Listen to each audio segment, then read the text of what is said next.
मुंबई गोवा महामार्गाच्या कामाकडे लोकप्रतिनिधींचं दुर्लक्ष होत असून आता आरोप प्रत्यारोपातून यांना वेळ मिळत नसल्याचा आरोप सर्व स्तरातून करण्यात येतोय। जनतेच्या प्रश्नाकडे लक्ष देण्यास लोकप्रतिनिधींना वेळ नाही, लोकप्रतिनिधी केवळ प्रसिद्धीच्या मागे असल्याचा आरोप करत विधानसभेच्या निवडणुकीवरती बहिष्कार टाका असं वक्तव्य हशमत परकार यांनी केलंय। तसेच माणगाव ते बायपास रस्ता गणपतीपूर्वी करून देण्याची मागणी देखील सामाजिक कार्यकर्ते हशमत परकार यांनी केली आहे। तर महाराष्ट्राची भाग्यरेषा असणाऱ्या कोयना प्रकल्पासाठी आलोरे परिसरातील 8 गावातील जागा संपादित करण्यात आल्या। या प्रकल्पाला 60 वर्ष झाली तरी येथील प्रकल्पग्रस्तांना अद्याप न्याय मिळालेलाच नाहीये। प्रकल्पासाठी जमिनी देऊन भूमिहीन होण्याची परिस्थिती त्यांच्यावरती आली आहे। त्यामुळे 15 ऑगस्टला चिपळूण येथील प्रांत कार्यालयासमोर कोयना प्रकल्पग्रस्त एक दिवसीय लाक्षणिक उपोषण छेडणार आहेत आणि त्यातूनही काही निर्णय झाला नाही तर 16 ऑगस्टला आत्मदहन करणार असून आगामी विधानसभा निवडणुकीवरती बहिष्कार टाकण्याचा निर्णय देखील या ग्रामस्थ आणि प्रकल्पग्रस्तांनी केलाय।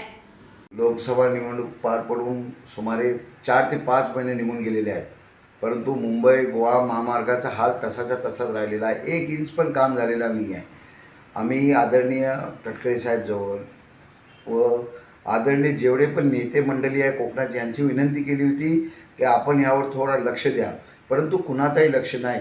हे नेते मंडळीला जरा पण काय वाटत नाही, हे एकामेकाला शिव्या घालण्याच्या शिवाय काही करू शकत नाही। आमची एकच मागणी होती की जर तुमच्यानी गोवा मुंबई महामार्गाचं काम होत नाही, कम से कम माणगाव आणि इंदापूर ह्या सिटीमधून पर्याय रस्ता बाहेरून काढण्याची विनंती केली होती। का कारण आता गणपतीचा सीझन चालू होणार आहे, चाकरमानी मुंबईतून गावात येणार आहेत आणि तिथं माणगाव आणि इंदापूरमध्ये 4-4, 5-5 तास थांबायला लागतो ट्रॅफिकमुळं। म्हणून आम्ही विनंती केली होती की कम से कम तुमच्यानी ते तर होणार नाही, तुम्ही पहिले लोकांना एकामेकाला शिव्या घालतच राहा, परंतु कम से कम इंदापूर आणि माणगाव पर्याय रस्ता करून सिटीच्या बाहेरून रस्ता करा। कारण त्यासाठी मग चाकरमान्यांना तिथे तकलीफ होणार नाही, परंतु कुणीच ऐकलेलं नाही, खाली हे शिव्या घालण्यात राहिलेल्या आहेत। आणि आज तो वेळ आलेला आहे की परत चाकरमानी गावात येणार आहेत आणि 4-4, 5-5 तास तिथं थांबायला लागणार आहे।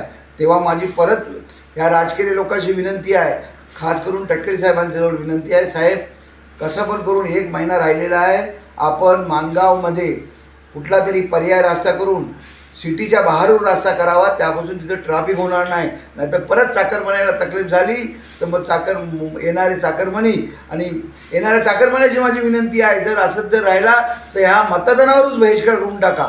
इथं मतदान आमदारकीला करू नको, हे कोकणावाल्यांनी हे डिसाईड करायला पाहिजे। कारण किती वेळा बोलायचं, किती वेळा ऐकायचं, कोण ऐकायला तयार नाही। हे सर्व नेता जितके पण कोकणातले नेता आहेत एकामेकाला शिव्या घातल्याशिवाय आणि टी व्हीवर येण्याशिवाय त्यांना दुसरा काहीच काम राहिलेलं नाही। जनतेची जी कुणालाच पर्वा राहिलेली नाही आहे। तर माझी विनंती आहे कोकणाच्या चाकरमानी आणि कोकणावासियांशी, जर मुंबई गोवा मार्गाचा काम जर ह्या 2-4 महिन्यात पूर्ण नाही झाला आणि ह्या गणपतीच्या सीझनला जर माणगाव आणि इंदापूरमध्ये पर्याय रस्ता नाही दिली तर आमदारकीच्या इलेक्शनचा बहिष्कार करा, यावर बहिष्कार टाका आमदारकीच्या इलेक्शनवर।